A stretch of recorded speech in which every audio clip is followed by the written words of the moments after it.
兄呢？这力道可以吧？尽管说包在小人身上，这等粗活。哎呦！我的心。纷纷这天踏上了修行的道。Hola semuanya, bagaimana nih kabar kalian?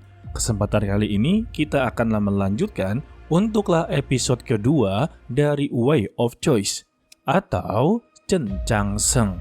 Untuk di episode sebelumnya, kita telah dijelaskan ya, kalau MC utama kita ini belumlah berhasil meningkatkan kultivasinya. Tetapi ya, dia telah menguasai bahkan menghafal mati tentang 3000 kitab suci Taois, yang dimana kitab suci Taois menyimpan segala sesuatu yang berada di dunia ini. Bahkan, MC utama kita ini memiliki mental pemberani guys. Kalau begitu, langsung saja kita masuk ke dalam ceritanya. Untuk Moyu memperingatkan kepada Cencang Seng kalau dia tidak boleh lagi memberitahu kepada siapapun tentang masalah pertunangan. Dan dia juga penasaran mengapa pemimpin agung mengirimkan dia ke jurang yang begitu dalam. Yang dimaksudnya adalah Akademi Gua Jiao. Sesingkatnya, mereka pun tiba di sana. Benar saja, sesuai dengan perkataan Moyu, kalau ini adalah sebuah jurang. Sebab untuk Akademi Gua Jiao terlihat sama sekali tidaklah terawat. Namun, di mata Cencang Seng, kalau Akademi Gua Jiao ini telah lama berdiri daripada akademi lainnya. Jadi seharusnya, dulunya Akademi Gua Jiao bisa saja adalah akademi paling terbaik.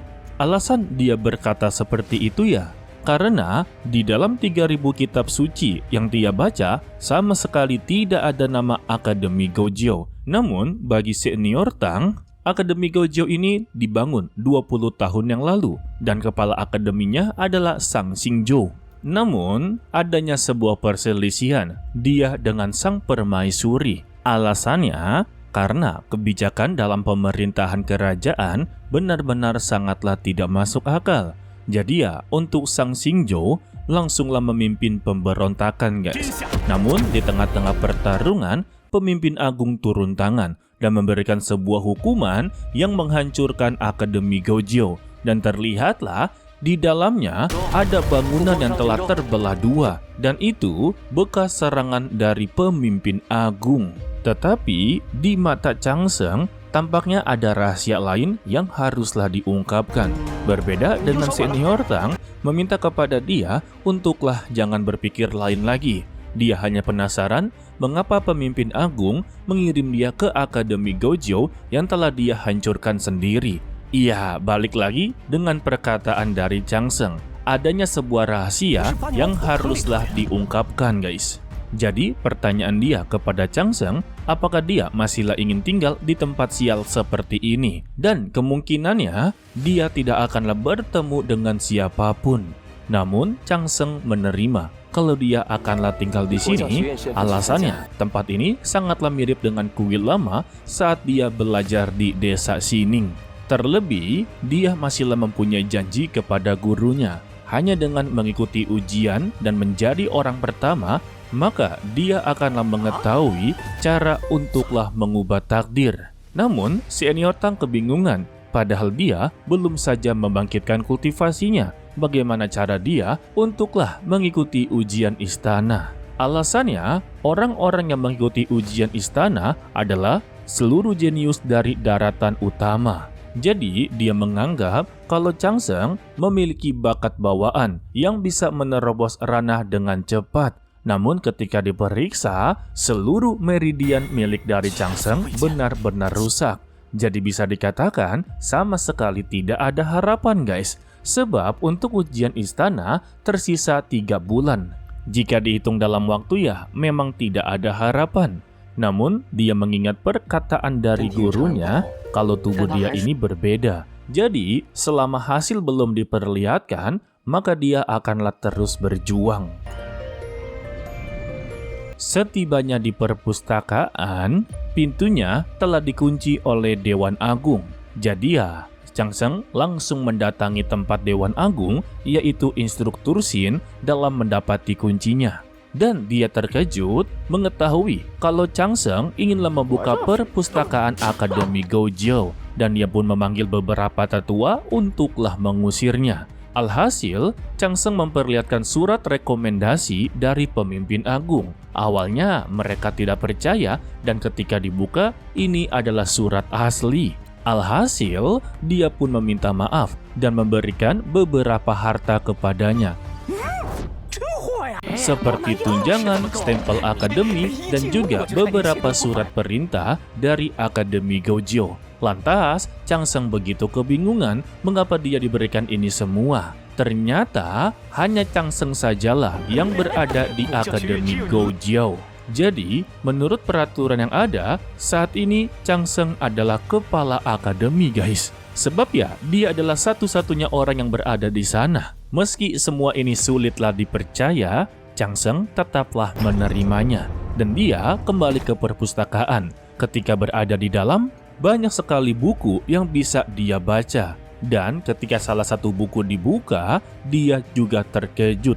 Ternyata buku-buku ini berbeda dengan 3.000 kitab suci yang telah dia baca. Wow! Bakal nambah ilmu baru lagi.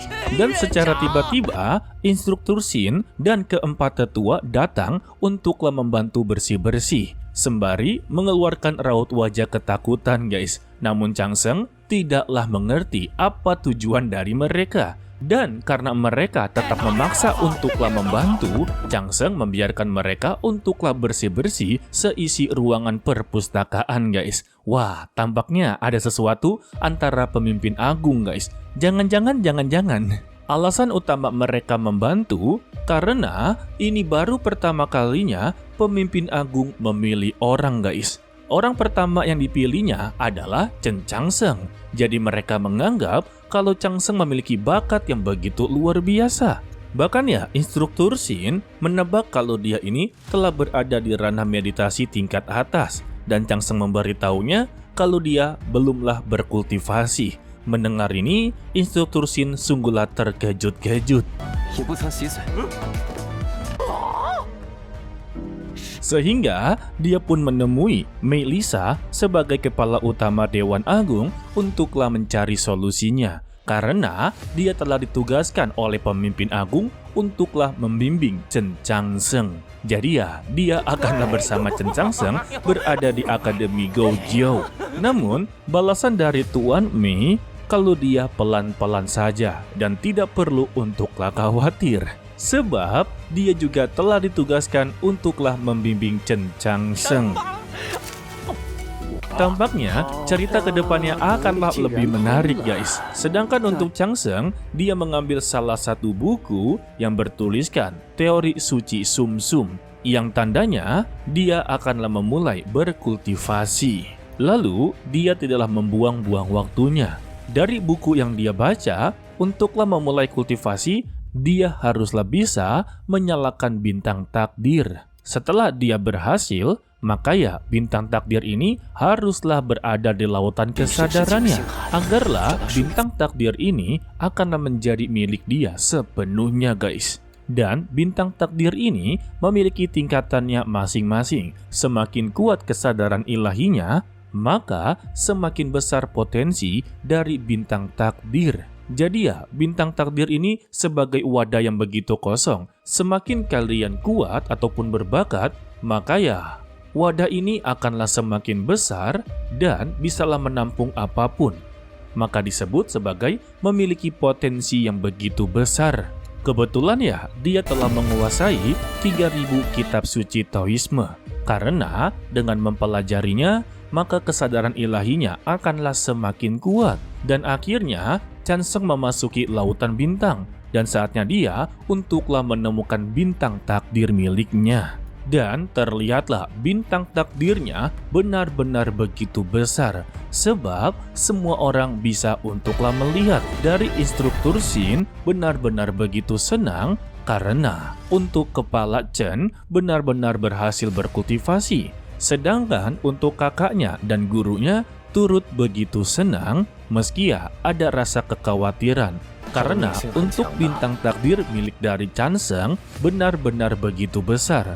Dan agar bisa mendapatinya, dia haruslah melewati gerbang kehidupan dan kematian di antara lautan bintang. Semakin bintang takdirnya kuat, maka akanlah semakin sulit untuk mendapatinya. Wah, sedangkan untuk Chanseng, dia berhadapan dengan sebuah tembok atau penghalang. Dan inilah yang disebut sebagai gerbang kematian dan kehidupan.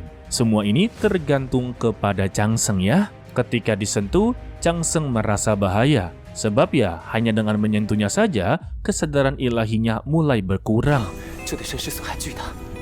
Dia tahu, jika dia memaksanya masuk, maka kesadaran ilahinya akanlah benar-benar hancur. Meski begitu, ini adalah langkah pertama dia. Dia sama sekali tidaklah boleh gagal. Sehingga ya Chanseng melakukan aksi yang begitu nekat. Dia tetaplah menerobos masuk ke dalam guys. Dan perjuangan dia ini dirasakan oleh Yuren serta gurunya. Karena auranya tiba-tiba mulai melemah. Dan secara tiba-tiba dia pun terpental.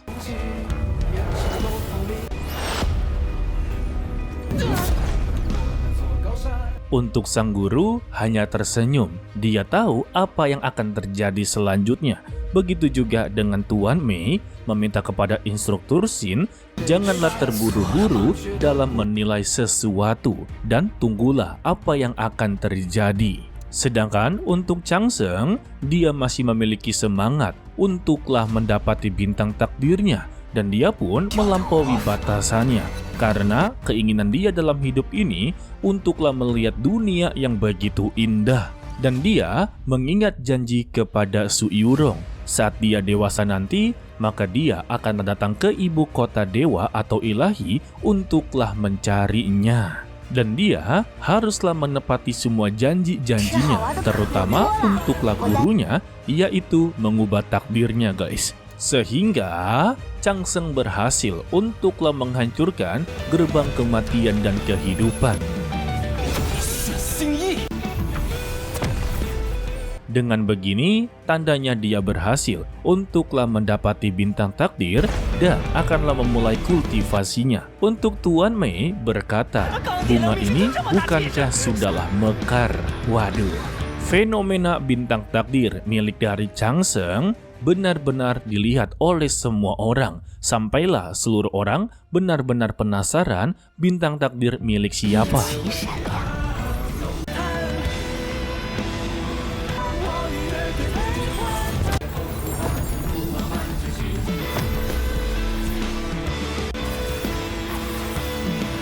Bintang takdir milik dari Chanseng benar-benar begitu kuat. Sebab sekalinya dia mendapati bintang takdir, dirinya berada di ranah awal suci sumsum.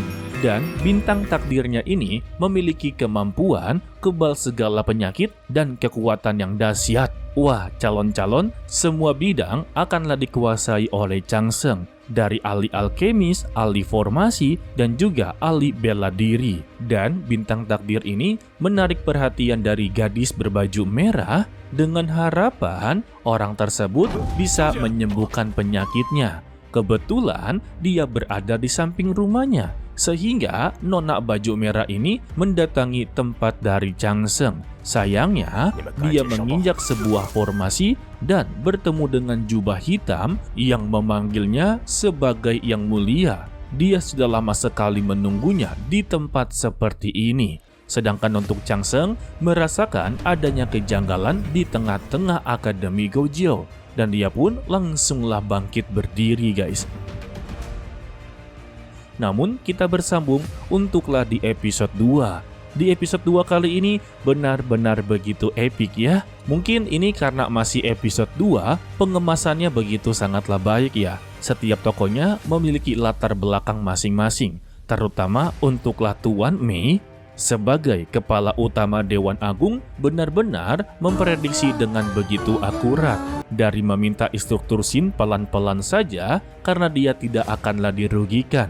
Dan ketika adanya bintang takdir, dia meminta kepada instruktur Shin jangan terburu-buru menilai sesuatu dengan cepat. Setelah bintang takdir jadi miliknya Changsheng, Tuan Mei berkata, bunga sudahlah mekar. Kata-kata seperti ini tuh keren untuk didengar guys. Namun ya, jika tidak mengetahui artinya juga sulit sih. Sedangkan ya, untuk gurunya, yaitu Pendeta Ji, dia hanyalah tersenyum dengan aksi dari muridnya. Sebab dia tahu dan percaya kalau Changsheng pasti akanlah berhasil.